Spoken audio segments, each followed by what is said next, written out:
नमस्कार, मैं हूं अंकुर मिश्र और स्वदेश खबर में आपका स्वागत है। शुरुआत करते हैं जो सबसे बड़ी खबर शेयर बाजार।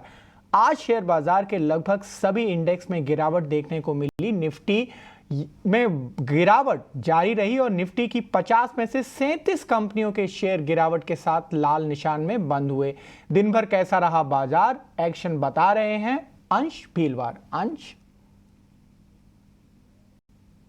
तो आज बाजार में गिरावट दिखी। निफ्टी ने 5 मंथ लो लेवल को टच किया। इसके टॉप लूजर्स देखें तो यहाँ पे अडानी एंटरप्राइजेस और अडानी पोर्ट नजर आते हैं। इसके साथ साथ दूसरे ब्रॉड इंडिसेस भी मिड कैप स्मॉल कैप दोनों ही लाल निशान में बंद हुए।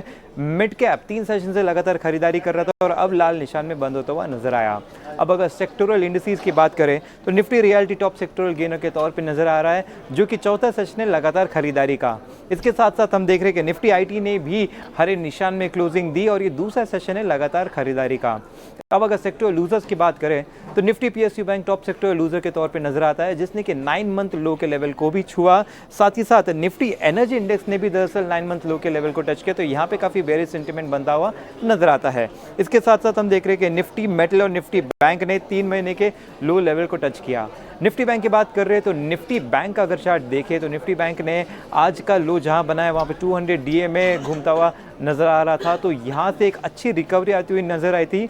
अगर इस साल का चार्ट देखें तो निफ्टी बैंक जब भी 200 डीएमए के पास आया है, कुछ सेशंस में उसने वहां से काफ़ी अच्छी रिकवरी दी है, तो यहाँ पे कुछ पॉजिटिव होप्स रख सकते हैं, स्पेशली निफ्टी बैंक इंडेक्स से। अब बढ़ते हैं अपने खास सेगमेंट 5 का पंच की तरफ, जहां हमारे सहयोगी रविंदर आपको बताएंगे कि आखिर किन शेयरों और सेक्टरों ने लगाया मार्केट में एक्शन भरा पंच। शुरुआत करते हैं गोदरेज प्रॉपर्टी से, जहां पर गोदरेज प्रॉपर्टी ने जो है 53 एकड़ ऑफ लैंड जो है एक्वायर किया है कोलकाता में, और जो डेवलपमेंट पोटेंशियल है इस लैंड का वो करीब 1.3 मिलियन स्क्वायर फीट का है। अगर बात की जाए रेवेन्यू की तो इस प्रोजेक्ट से जो है कंपनी करीब 500 करोड़ का रेवेन्यू एस्टिमेट कर रही है, और ये जो लैंड है वो स्ट्रैटेजिकली लोकेटेड है फास्ट डेवलपिंग माइक्रो मार्केट में। अगला जो स्टॉक है यूपीएल, जहाँ पर कंपनी जो है अपना 8.93 का स्टेक सेल करने वाली है एडवांटा का टू अल्फा वेब को $250 मिलियन में, और ये जो डील है वो हेल्प करेगा यूपीएल को डील एवरेज करने में उसके balance sheet by around $250 million. इस डील की जो वैल्यूएशन है वो मच हायर है अगर उसको हम कंपेयर करेंगे यूपीएल के वैल्यूएशन से, जो कि 8 टाइम्स है। अगला जो स्टॉक है ब्रिटानिया, जहाँ पर कंपनी को जो है एफएसएसआई से जो है नोटिस मिला है, जिससे कि एफएसआई ने जो है कंपनी के एक प्रोडक्ट के एक बैच को जो है प्रोहिबिट कर दिया है सेल्स के लिए due to usage of preservative above the prescribe limited. अगला जो स्टॉक है नायका, जहाँ पर बोफा ने अपनी ब्रोकरेज नोट निकाली है नायका पर, और उन्होंने जो है डाउनग्रेड किया है अंडर परफॉर्म फ्रॉम न्यूट्रल, और टारगेट प्राइस जो है 150 पर रखा है, जो उन्होंने पहले 225 का रखा है। स्लोअर मार्जिन इंप्रूवमेंट और limited growth in Q commerce के वजह से बोफा ने जो है अपना एस्टिमेट कट किया है। अगला जो स्टॉक है पेटीएम, जहाँ पर बर्नस्टीन ने अपनी रिपोर्ट निकाली है पेटीएम पर, और उन्होंने जो है आउट परफॉर्म रेटिंग को मेंटेन रखा है, और टारगेट प्राइस जो है 1000 का रखा है, जो उन्होंने 750 पहले जो है 750 का रखा था। बर्नस्टीन का मानना है कि पेटीएम पे जो पहले डिस्कशन हो रहे थे सर्वाइवर रिस्क के, अब जो है डिस्कशन हो रहा है बुल एंड बियर सिनेरियोज पे। अगर बात की जाए बुल सिनेरियो की, तो जहाँ पर पेटीएम जो है लेंडिंग स्टार्ट कर सकता है अपने खुद के पैसे से, जिससे कि कंपनी का जो पेमेंट मार्जिन है वो इम्प्रूव हो सकता है, और फाइनेंशियल रिजल्ट भी हमें जो अच्छा देखने को मिल सकता है। बर्नस्टीन जो है एक्सपेक्ट कर रहा है कि करीब 100% का इंक्रीज उनके बेस ईपीएस एस्टिमेट्स पे। अमेरिका में रिश्वत लेने के मामले में जो कोर्ट में मामला दायर हुआ था, उस खबर के बाद अडानी ग्रुप के शेयरों में भारी गिरावट देखने को मिल रही है। क्या है पूरी खबर, बताने के लिए जुड़ गए हैं वरुण दुबे। डेफिनेटली। तो देखिए, गौतम अडानी और इनके साथ 7 अन्य लोग, इनको दरअसल यूएस में इनके खिलाफ मामला सामने आया है, जहां पे इन पे आरोप लगाए गए हैं कि इन्होंने ब्राइबरी और साथ ही साथ फ्रॉड स्कीम्स जो है उसके तहत कहीं ना कहीं पैसे जुटाए हैं। अब हुआ क्या है, देखिए यहाँ पे एलिगेशंस ये लगाए गए हैं, या फिर इनको गिल्टी पाया गया है बेसिकली अगर आप देखेंगे तो, और कहा है कि करीब $200 मिलियन के आसपास की जो ब्राइब है या फिर जो रिश्वत है, गौतम अडानी और बाकी जो 7 लोग हैं उन्होंने पूरी कॉन्स्पिरेसी की, और काफ़ी सारे इंडियन ऑफिशियल्स को ये रिश्वत जो है वो दी गई थी, ताकि कुछ सोलार एनर्जी के कॉन्ट्रैक्ट्स जो है वो इन्हें मिले। करीब 2020 से 2024 के बीच में ये जो सोलर एनर्जी की कॉन्ट्रैक्ट्स है उनको लेने के लिए ये रिश्वत दी गई थी, ऐसा कहना है। और इससे कहा गया था कि इन कॉन्ट्रैक्ट से अगले 20 साल में करीब $2 बिलियन के आसपास का मुनाफा जो है वो कमाया जाएगा। और इस रिश्वत के लिए कुछ फंड जुटाने के लिए बेसिकली यूएस में कुछ इन्वेस्टर से फंड जुटाने के लिए और फाइनेंशियल ऑर्गेनाइजेशन से फंड जुटाने के लिए काफ़ी सारे फॉल्स और मिसलीडिंग स्टेटमेंट्स दिए गए और कहीं ना कहीं ब्राइब दी गई थी। और अगर आप देखेंगे तो यूएस में फॉरेन करप्ट प्रैक्टिस एक्ट जो कि ब्राइबरी के अगेंस्ट होता है फॉरेन बिजनेस डीलिंग्स में, उसके तहत ये मामला जो है उसकी सुनवाई हुई और यहाँ पे इनको ऊपर आरोप लगाए गए, इनको गिल्टी पाया गया। अब अडानी ग्रुप का इस पे ये स्टेटमेंट आ रहा है कि ये जो एलिगेशन या जो आरोप लगाए जा रहे हैं अडानी ग्रुप पे ये बेसलेस है, इनका कोई तथ्य नहीं है और लॉस को पूरे तरह से ये फॉलो कर रहे हैं और जो भी क्लैरिफिकेशन होगा वो देने की ये पूरी कोशिश करेंगे। हालांकि जो $600 मिलियन के आसपास के बॉन्ड से जुटाने वाले थे उसको फिलहाल इन्होंने डिले कर दिया है। ये कह रहे हैं कि हम उसके साथ अभी आगे नहीं बढ़ेंगे क्योंकि ये मामला सामने आया है। और साथ ही साथ सोलर एनर्जी कॉर्प के इंडिया हेड का भी यहाँ पे कहीं ना कहीं उनके तरफ से भी बयान आया है कि इस मैटर में कोई भी इन्वेस्टिगेशन जैसा मामला सामने नहीं आ रहा, इनको कोई डॉक्यूमेंट अभी तक मिला नहीं है यूएस से। मूडीज़ का भी इसके ऊपर बयान आया है जहाँ पे उनका कहना है कि जो एलिगेशंस लगाए गए हैं वो कहीं ना कहीं कंपनी के लिए एक क्रेडिट नेगेटिव जो है वो हो सकते हैं। तो काफ़ी सारी खबरें सुबह से चल रही है अडानी ग्रुप के ऊपर, लेकिन ये जो गिल्टी पाया गया है इनको, गौतम अडानी और 7 अन्य लोगों को, उसका इम्पैक्ट आप देख रहे हैं। इसके लिए अडानी ग्रुप स्टॉक्स की पिटाई हो रही है। अमेरिकी कोर्ट के इस मामले में एक और पहलू है SECI का। हमारे संवाददाता प्रकाश ने सेसी में रीच आउट करने की कोशिश की, तो उनका क्या कहना है जानते हैं प्रकाश से। प्रकाश, देखिए, MNRE से जुड़े जो हमारे सोर्स हैं वो ये बता रहे हैं कि अभी अडानी मसले पर वो कोई भी कमेंट नहीं कर सकते। मीडिया रिपोर्ट्स के आधार पर कोई कमेंट नहीं किया जा सकता है और साथ ही साथ कोई जो ऑफिशियल डॉक्यूमेंट्स हैं वो भी अभी नहीं मिले हैं और उसको बिना देखे कोई कमेंट करना जल्दबाजी होगी। साथ ही साथ ऑफिशियल्स इस बात ये भी कह रहे हैं कि एक काफ़ी ट्रांसपेरेंट मैकेनिज्म है, काफ़ी रोबस्ट सिस्टम है जिसको कि गवर्नमेंट एजेंसीज फॉलो करती हैं और इस ट्रांसपेरेंसी में कोई दिक्कत है इस बात की संभावना बेहद कम है। हालांकि इस मसले पर हमने सेकी को भी अप्रोच किया और जो जानकारी मिल रही है, जो ऑफिशियल्स बता रहे हैं, उनके हिसाब से जो भी इंफॉर्मेशन अभी है उनके पास वो मीडिया रिपोर्ट्स के बिहाफ पे ही है। कोई ऑथेंटिक डॉक्यूमेंट अभी नहीं है और वो किस तरह के ऑर्डर है उसकी भी ऑथेंटिसिटी पर अभी कमेंट नहीं कर सकते हैं। हालांकि सेकी का ये भी कहना है कि जो रिपोर्ट्स आ रही हैं उस रिपोर्ट्स के हिसाब से सेकी ऑफिशियल्स के इन्वॉल्वमेंट के कोई संकेत नहीं मिल रहे हैं, उनकी कोई इन्वॉल्वमेंट नहीं है और अगर कोई मामला है भी तो ये स्टेट गवर्नमेंट के जो ऑफिशियल्स हैं और जो कंपनीज के ऑफिशियल्स हैं उनके बीच का मसला लग रहा है। लिहाजा सेकी के ऑफिशियल्स की कोई इन्वॉल्वमेंट नहीं दिख रही है। लेकिन अभी ये मीडिया रिपोर्ट्स के आधार पर है। एक बार जब ऑथेंटिक डॉक्यूमेंट्स मिल जाते हैं, उसका अध्ययन किया जाता है, उसके बाद इस मसले पर औपचारिक रूप से कमेंट किया जाएगा, ऐसा सेकी के ऑफिशियल्स कह रहे हैं। लेकिन सरकार की तरफ से, MNRE की तरफ से अभी कोई औपचारिक बयान इस मसले पर नहीं है। शुक्रिया प्रकाश और वरुण पूरी खबर को विस्तार से समझाने के लिए। और अब बात करते हैं रिलायंस कैपिटल के अधिग्रहण की। हिंदुजा समूह की कंपनी इंडसइंड इंटरनेशनल होल्डिंग्स को एक नई मंजूरी मिली है DPIIT की तरफ। इस अधिग्रहण में इस मंजूरी से क्या रास्ते साफ होंगे, ये बता रहे हैं अनुराग जोशी। अनुराग, बताइए क्या है पूरी खबर। DPIIT जो कि कॉमर्स मंत्रालय के अधीन एक डिपार्टमेंट है, उसने रिलायंस कैपिटल के खरीदारी के डील को मंजूरी दे दी है। पिछले ही साल इंडसइंड इंटरनेशनल जो कि हिंदुजा परिवार से संबंधित है, वह एक सफल रेजोल्यूशन एप्लीकेंट दावेदार के रूप में सामने आया था और उनकी जो बिड थी उसको 99%, 6% जो रिलायंस कैपिटल के क्रेडिटर्स हैं उन्होंने मंजूरी दे दी थी।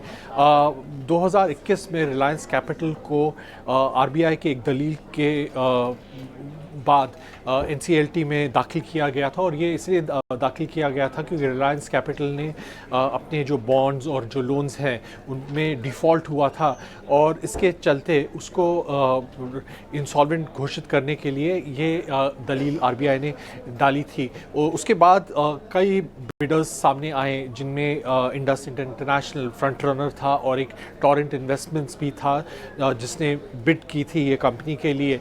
और ये पिछले ही साल जो क्रेडिटर्स हैं उन्होंने इंडस इंटरनेशनल की जो बिड है वो उसे एक सक्सेसफुल रेजोल्यूशन एप्लीकेंट घोषित करते हुए 10,000 करोड़ में उसकी जो डील है उसको स्वीकृत कर ली थी। अभी ये डील के अनुसार इंडसइंड इंटरनेशनल ने 3,000 करोड़ ऑलरेडी क्रेडिटर्स को पे कर दिया है, और जो बाकी के 6,500 करोड़ है वह क्रेडिटर्स को अभी बाद में वह भुगतान करेगी। अमेरिकी चुनाव में ट्रंप की जीत के बाद बिटकॉइन के भाव लगातार चढ़ रहे हैं। अब ये डिजिटल एसेट $97,000 के पार पहुंच गया है। हमारे सहयोगी शरद से जानते हैं क्या है इसकी वजह। बिटकॉइन के बारे में हम बात करेंगे, जो ऑलमोस्ट $1 लाख का जो आंकड़ा है उसको टच कर सकता है। अब इसको ट्रंप का ट्रेड कहें या आप क्रिप्टो करेंसी की मेनिया कहें, पहली बार बिटकॉइन जो है $97,000 का मार्क टच किया है, और इस साल जो है डबल से ज़्यादा का ग्रोथ देखने मिला है। क्रिप्टो मार्केट की भी ओवरऑल बात करें तो पिछले 24 घंटे में 3% बढ़ा है, और जो मार्केट कैपिटलाइजेशन है वो $3.16 ट्रिलियन का आया है। अब पिछले 3 महीने में देखें तो आप कह सकते हैं बिटकॉइन 50% के ऊपर गया, इथेरियम में भी अच्छी मूवमेंट आई, और सोलाना यहाँ पे देखें तो 60% बढ़ा है। ये बाकी सारे क्रिप्टो करेंसीज हैं जिसके बारे में मैं बात कर रहा हूँ। लेकिन बिटकॉइन में ये तेज़ी क्यों आई है? यहाँ पे रिपोर्ट्स आ रही है कि ट्रंप की खुद की कंपनी एक क्रिप्टो ट्रेडिंग फर्म को अक्वायर कर सकती है जिसका नाम है बाक्ट। बाक्ट जो है ओवरऑल बैक्ड है NYSE यानी कि न्यूयॉर्क स्टॉक एक्सचेंज के ओनर इंटरकॉन्टिनेंटल एक्सचेंज से। तो यहाँ पे क्या होता है, इंस्टीट्यूशनल सपोर्ट देखने लगता है, और उसके कारण भी जो है ट्रंप अपने जो कैंपेन्स चल रहे थे तो वहाँ पे भी जो है वो बहुत जो थे भावुक थे और पॉजिटिव थे क्रिप्टो करेंसीज़ और डिजिटल करेंसीज़ को लेके। इसका कारण इम्पैक्ट क्या हो रहा है कि जो स्पॉट के बिटकॉइन ETFs हैं उसमें इंस्टीट्यूशनल फ्लोज़ में भी जो है एक अच्छी मूवमेंट देखने मिल रही है, और इनफ्लोज़ भी बहुत स्ट्रॉन्ग आ रहे हैं। ये तो हमने बात कर ली क्या रीज़न्स है बिटकॉइन के रैली की, बिटकॉइन में क्या तेज़ी आई है। लेकिन अगर bitcoin as an asset class हम लगाएं तो 2024 में डॉलर रिटर्न के बदले हम देखें तो बिटकॉइन 130% भागा है। वही गोल्ड और सिल्वर बात करें तो डॉलर रिटर्न्स में 28 से 30% तक, और निफ्टी सिर्फ 6% का ग्रोथ दिया है। तो ये है बिटकॉइन का कमाल, और एक्सपेक्टेशंस है कि आने वाले 4 से 5 दिनों में जो है ये बिटकॉइन जो है $1,000 मार्क का जो आंकड़ा है उसको क्रॉस कर सकता है। शुक्रिया शरद। और बिटकॉइन के बाद चलते हैं रुपए की ओर। रुपए की गिरावट थमने का नाम नहीं ले रही है। क्यों बढ़ रही है ये गिरावट, बताने के लिए हमारे साथ जुड़ गए हैं विश्व मोहन।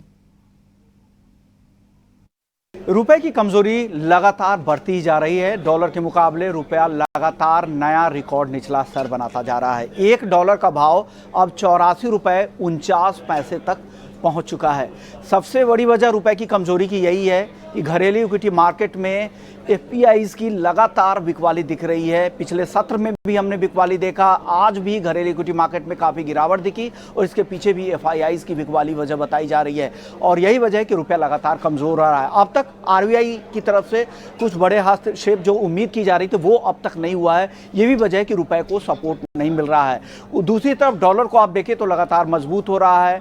अब डॉलर इंडेक्स 107 के बेहद करीब पहुंचता जा रहा है, तो वहाँ पर भी तेज़ी है। अब ये भी कहा जा रहा है कि दिसंबर में US फेड की तरफ से वापस से ब्याज दरों में कटौती की संभावनाएं बहुत ज़्यादा वहाँ पर नहीं दिख रही है। साथ ही जिस तरह से जियोपॉलिटिकल कंसर्न बने हुए हैं तो सेफ हेवन के तौर पर डॉलर पर फोकस ज़्यादा है, और रुपए पे या बाकी करेंसीज पे उसका दबाव साफ तौर पे पास ऑन हो रहा है, और यही वजह है कि रुपया लगातार रिकॉर्ड निचला स्तर बनाता जा रहा है।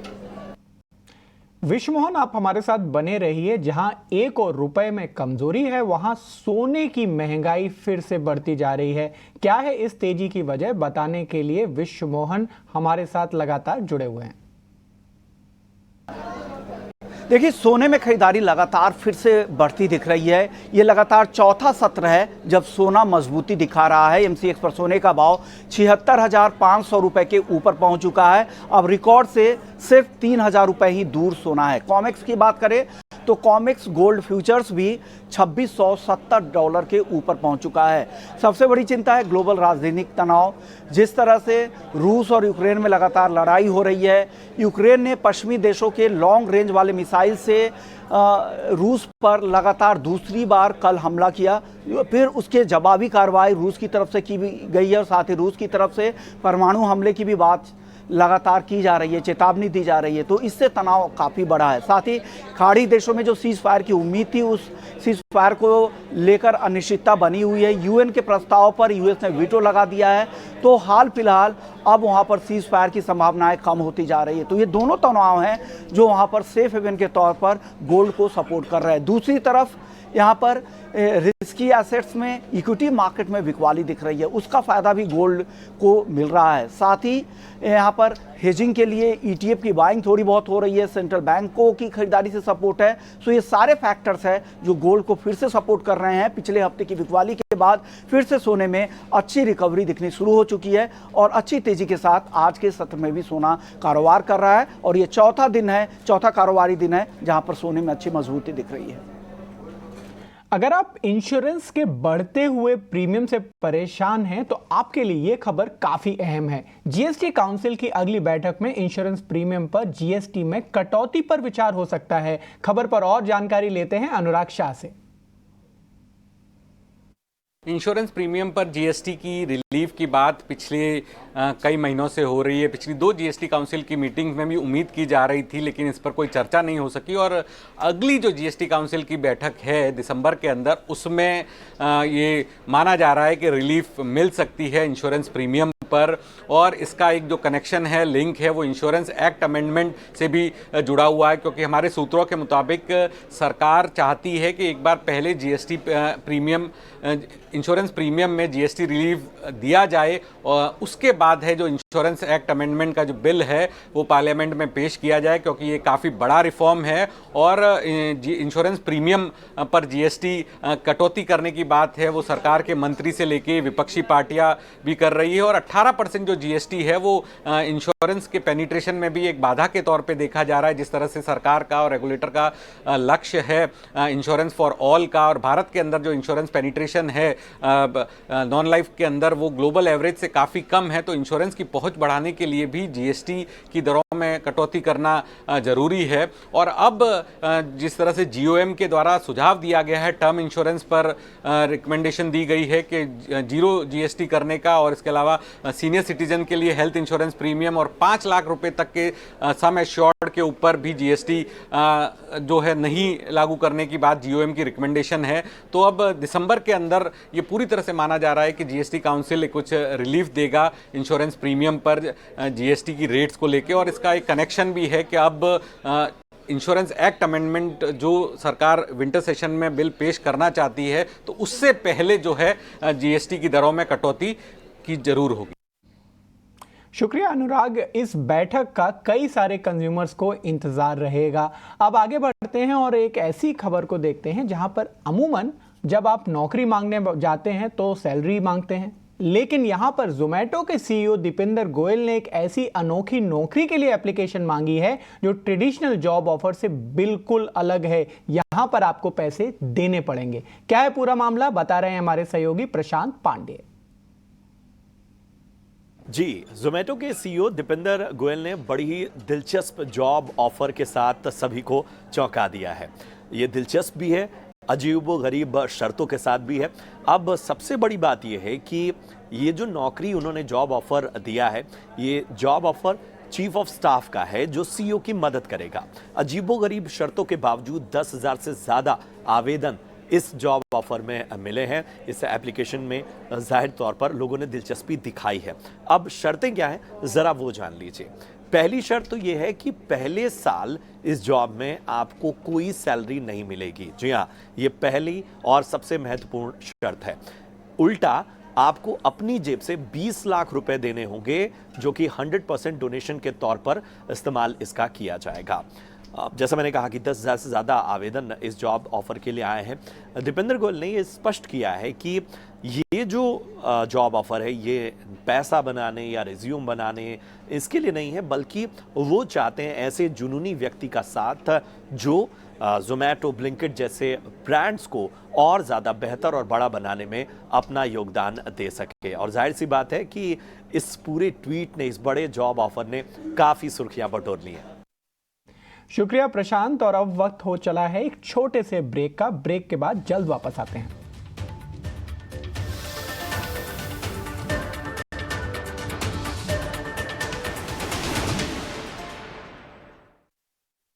ब्रेक के बाद आपका स्वागत है। लॉन्ग रेंज वाले हथियारों से रूस पर यूक्रेन के हमले के जवाब में रूस ने भी पलटवार किया है। 3 साल से जारी युद्ध में रूस ने पहली बार ICBM मिसाइलों का इस्तेमाल किया है। रूस से पलटवार से क्या हालात बिगड़ेंगे, इस पर पूरी डिटेल्स दे रही हैं हमारी सहयोगी सुमिता करीर। जी, रिपोर्ट्स के मुताबिक रशिया ने एक इंटरकॉन्टिनेंटल बैलिस्टिक मिसाइल या ICBM यूक्रेन पे फायर किया है just days after Vladimir Putin changed Moscow's nuclear doctrine. Now ये जो फायरिंग है ICBM का with a conventional that is non nuclear warhead जो है वो एक स्टर्न वार्निंग भेजने की कोशिश है यूक्रेन को और उसके एलाइज को जो वेस्ट में है कि मॉस्को की रेड लाइंस को रिस्पेक्ट किया जाए। अब इंपॉर्टेंट बात यह है कि ये फर्स्ट टाइम है जब मॉस्को ने एक ICBM फायर किया है और दोनों साइड से एस्केलेशंस देखने को मिला है जस्ट पिछले कुछ ही दिनों में आफ्टर डोनाल्ड ट्रंप जो है वो अमेरिका के राष्ट्रपति एक बार दोबारा जो है अपना आए बन के चूज करके आए और जो यूक्रेन रशिया का वॉर है वो 1000th डे में अभी आ चुका है। अब ये जो इंटरकॉन्टिनेंटल बैलिस्टिक मिसाइल्स जिनको ICBMs भी कहा जाता है ये ट्रेडिशनली डिज़ाइन होती हैं to carry a nuclear warhead, but इनको कन्वेंशनल वॉरहेड्स के लिए भी कैरी किया जाता है। अब ये जो है ये यूक्रेन को एक क्लियर मैसेज देने का एक जो कोशिश है वो रशिया की है। और ये क्यों आया है अभी, किस लिए ये अभी हो रहा है? वेल, कुछ ही दिन पहले अगर आपको याद होगा तो US प्रेसिडेंट जो बाइडेन ने अलाउ किया था यूक्रेन को कि उनकी जो लॉन्ग रेंज क्रूज और बैलिस्टिक मिसाइल्स हैं उनको यूज़ किया जा सकता है। उसका अप्रूवल जो है उन्होंने यूक्रेन को दिया और ये एक मेजर पॉलिसी शिफ्ट था US की साइड से भी, क्योंकि ये जो रिक्वेस्ट है, ये जो डिमांड है यूक्रेन पिछले काफ़ी महीने से कर रहा है, बट अभी ये आया जब जो बाइडेन जो है वो अपना ऑफिस को डिमिट कर देंगे और जो उनके नए राष्ट्रपति इलेक्ट हैं डोनाल्ड ट्रंप वो जनवरी में अपना शपथ लेंगे एज। भारत और ऑस्ट्रेलिया के बीच बॉर्डर गावस्कर ट्रॉफी का पहला टेस्ट मैच कल से पर्थ में खेला जाएगा। 5 मैचों की टेस्ट सीरीज में पहले मुकाबले में तेज गेंदबाज जसप्रीत बुमराह भारतीय टीम की कप्तानी करेंगे। रेगुलर कप्तान रोहित शर्मा अपने दूसरे बच्चे के जन्म के चलते पहला मैच नहीं खेलेंगे। वहीं ऑस्ट्रेलिया की बागडोर पैट कमिंस के हाथों में है। मैच शुरू होने से पहले दोनों कप्तानों का ट्रॉफी के साथ फोटो शूट कराया गया। क्रिकेट फैंस ने बॉर्डर गावस्कर ट्रॉफी के लिए काफ़ी जोश है। पर्थ में मौजूद फैंस ने टीम के कोच गौतम गंभीर के साथ सेल्फियां भी ली। मैच से पहले जसप्रीत बुमराह ने हुंकार भरते हुए कहा कि टीम न्यूजीलैंड से मिली हार को भूलकर ऑस्ट्रेलिया में अपना शानदार प्रदर्शन करने के लिए तैयार है।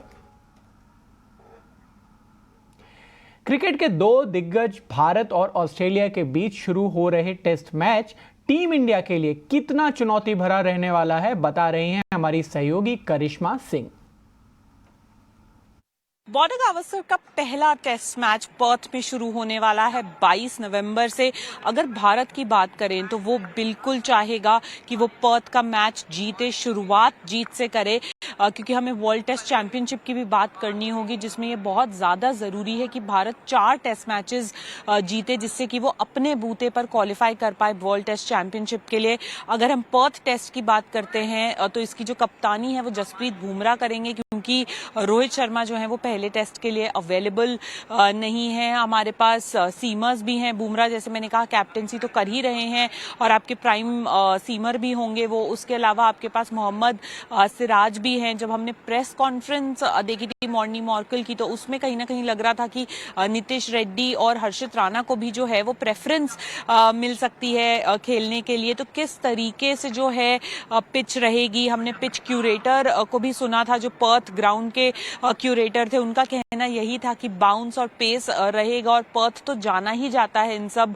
चीज़ों के लिए। तो कहीं ना कहीं बहुत ज़्यादा एक इंटरेस्टिंग टीम कॉम्बिनेशन रहेगा भारतीय टीम का। शुभमन गिल की अगर बात करें तो उनको हाथ में चोट लग गई थी, अंगूठे में चोट लग गई थी, जिस वजह से वो पहला टेस्ट जो है मिस करेंगे। उम्मीद की जा रही है कि वो सेकंड टेस्ट तक बिल्कुल ठीक हो जाएंगे। केएल राहुल जो है वो ठीक हो चुके हैं, उनका भी एक इंजरी स्केयर था, लेकिन वो अब बिल्कुल ठीक हैं, वो प्रैक्टिस में भी वापस दिखे थे। विराट कोहली पे भी काफ़ी नजरें रहेंगी, क्योंकि पर्थ उनके लिए काफ़ी स्पेशल रहा है एज अ ग्राउंड, और उम्मीद उनसे यही की जाएगी कि जो उनका फॉर्म है वो वापस आए। न्यूजीलैंड के खिलाफ काफ़ी खराब सीरीज रही थी भारत के लिए, जो उन्होंने हारी थी, तो कहीं ना कहीं उसको कॉम्पनसेट करने का भी टाइम आ चुका है। तो एक बहुत ज़्यादा धमाकेदार बॉर्डर गावस्कर सीरीज की शुरुआत होने वाली है पर्थ से 22 नवंबर से। शुक्रिया करिश्मा, और इस उम्मीद के साथ कि भारत बॉर्डर गावस्कर ट्रॉफी अपने पास रखेगा, इस बुलेटिन में फिलहाल इतना ही। ब्रेक के बाद खबरों का सिलसिला 18 और स्वदेश पर जारी रहेगा।